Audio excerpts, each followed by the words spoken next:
আমাদের এই যে জুলাই অভ্যুত্থান যখন চলেছে তখন আমাদের সংবাদপত্রের একটা ভালো ভূমিকা ছিল আমি বলবো।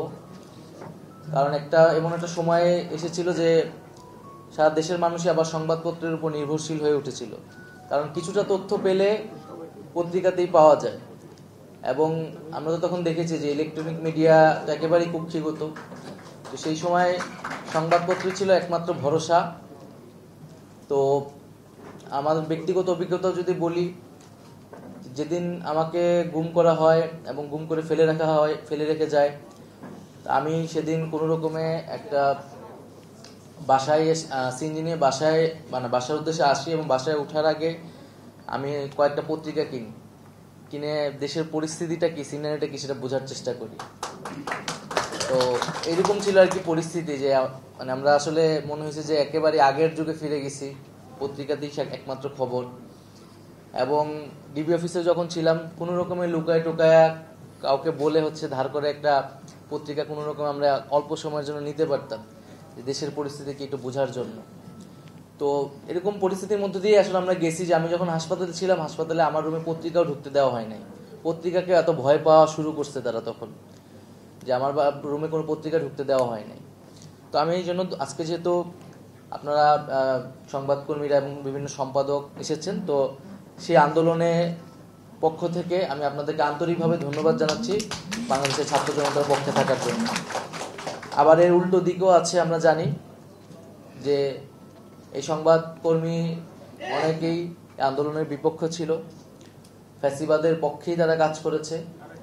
এবং আমি এর আগেও এটা স্পষ্ট করেছি যে ফ্যাসিবাদের পক্ষে যারাই কাজ করুক না কেন, এই গণহত্যায় যারাই উস্কানি দিয়ে থাকুক না কেন, তাদের বিচার হবে। সে সাংবাদিক না, কবি না, সাহিত্যিক, এটা বিবেচনায় আমরা নিব না। আবার একই সাথে কোনো সাংবাদিক বা যে কেউ, তার সাথে যদি ইনজাস্টিস করা হয়, তার প্রতি যদি অবিচার করা হয়, সেই বিষয়টিও আমরা দেখব। কাউকে যদি এমন মামলা দেওয়া হয় যে মামলা সে আসলে অভিযুক্ত হওয়ার কথা না, আমরা বলেছি সেই মামলাগুলো প্রত্যাহার করা হবে। যার যতটুকু অভিযোগ, সেই অভিযোগের ভিত্তিতেই তার বিরুদ্ধে ব্যবস্থা নেওয়া হবে।